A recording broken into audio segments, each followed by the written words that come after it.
Yes, hi everybody, and welcome to yet another video, and welcome to yet another unscripted video, as if I have ever scripted my videos.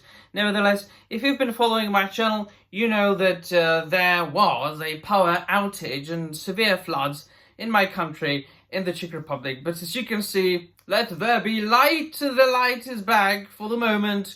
So I decided to make a video, and my dear friends, it is a kind of a video for request, because I've been receiving messages asking me about how you got into Tolkien, Sebastian. How did you get into Tolkien European law? And I said, yeah, I have made videos like that multiple times. However, it's always good to reiterate it for the followers that have just joined the channel or that I just subscribed to my channel.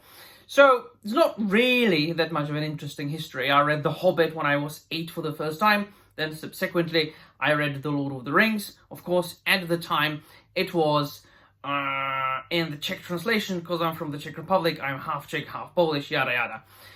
When it gets more interesting is when I got to the late secondary school, and that's actually what made me study what I studied at university, and that is English and Old English. Of course, I discovered the other side of Tolkien that not many people knew at the time. I think that is much more widely known these days, the linguistic side, the linguist, the philologist, the Oxford professor.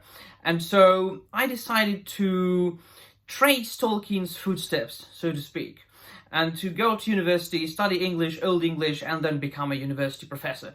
Unfortunately, this isn't the 1930s, it was the 21st century, which means that the Czech academia got infected with the woke mob, and the Old English studies were cancelled. They were just got rid of, and there was no place for students of the PhD degree of my persuasion, and that's why I had to pursue another, like a kind of a different path of an English teacher, nevertheless, but a man who, by the way, is a published author. This is my latest book. I don't have the first one at hand, but who publishes his own poetry collection of the alliterative verse, and we are getting there now, where I want to go originally. And then, of course, I'm a man who also edits and contributes to Czech editions of Tolkien encyclopedia, such as the latest one, The Hobbit Big Encyclopedia, where I wrote a passage about the Czech translations of The Hobbit, as well as I edited the translation from French. So, without further ado, my dear friends, without further ado, I've got some recommendations for you, some recommendations of Tolkien books that you might have not read yourselves yet. So apart from The Lord of the Rings and The Hobbit and The Silmarillion and The Unfinished Tales, there's a plethora of Tolkien's books, mainly then, of course, from his academic side of life, which, of course, some of the most popular ones are his translation of Beowulf. Not my favorite one. My favorite one is actually a translation of Beowulf into Czech by Professor Čermák from Prague. But Tolkien, this is a tremendous edition, which I do recommend you read. It is definitely one of my most treasured books in my collection. And then, of course, we've got Sir Gawain and the Green Knight, which not only Tolkien translated and wrote a lot of texts about and essays, but also inspired him in a great deal, like everything that's really old. Like, for example, the Icelandic Eddas, right? Which I have one, or Icelandic sagas. I have Icelandic sagas, yeah, some of these inspired Tolkien as well as Icelandic Eddas, which I have somewhere here. Nevertheless, so this was Beowulf, Sir Gawain and the Green Knight. This is what you should read if you love Tolkien. Now, his kind of a fill in the blanks as far as the legend of Sigurd and Gudrun, which Tolkien took an Old Norse poem which missed a part, and then he kind of filled it in where he thought, it should include that. So kind of a fan fiction. So this is a fan fiction kind of written by Tolkien. And then, for example, The Fall of Arthur, which is Tolkien's own interpretation of the last days of the King of the Britons, which myself, I've translated a part of it into Czech and won some sort of contest this way a couple of years ago, but it's not important right now. Of course, if you are into Finnish folktales and Finnish stories, the story of Kullervo, I do recommend that. But also, if you want to read something else, some more stories, or if you're interested in a further study of Tolkien's own world, his own secondary world, his legendarium, I do recommend you check out The History of Middle-earth, which is like a vast, extensive collection of volumes edited and published by Tolkien's son Christopher, tracing the development of Tolkien's Arda stories from the very beginning to the very end. This volume, volume 3, The Lays of Beleriand, is my personal favorite. Do you know why? Because it contains precisely that which inspired me in my own writing, in my own creation.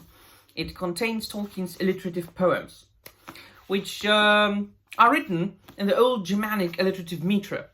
The metre in which Beowulf was written, the Seafarer, the Wanderer, Phoenix, so on and so forth, the Dream of the Road. And so Tolkien took this form, wrote extensive epic poems in modern English. Some of them you can then find in prose, in the Silmarillion, for example, like the lay of the children of Húrin, or the story of Beren and Lúthien. So these were originally epic poems. Look at them. And you can find all of them here with extensive notes by his son Christopher. This is a tremendous read, which I have reread multiple times. And not only that, I've also used that when I was writing my articles, when I was writing my theses, and so on and so forth. It is a great material, not only for leisure reading, leisure time reading, but also for research and academic work. And to top it off, my dear friends, Tolkien's essays, The Monsters and the Critics, and other essays. It's a book that I read the first year at university. It was actually when we were supposed to pick one linguistic text, one literary text from like a famous linguistic / literary personality, and read it and write an essay about it. It was an obvious choice, so I picked that. Since then, I reread it multiple times. It provides tremendous amount of information on the alliterative verse, as I said, with analyses of those different hemistichs, which are half verses.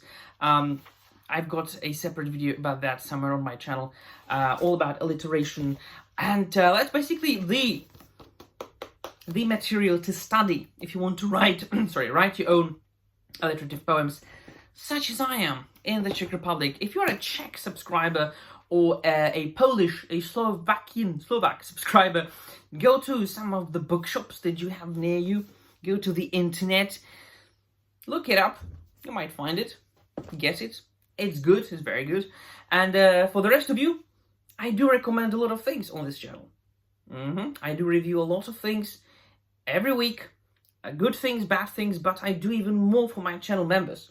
So I post about 2 to 3 recommendation posts a week, wholesome fantasy or science fiction genre stories that are then being discussed with me and my subscribers, my channel members, in those posts. And apart from that, when I do a live stream, the playbacks are only for the channel members, and there's an extra video a month just for them. So should you be interested in some of this, I welcome you to join the channel, become a channel member, and support the channel further. I shall post a link in the description down below. So let me know in the comments down below if you've read any of these books, or if you are interested in them now that I've recommended them to you. And that will be all. Thank you very much for watching, and I'm out of here.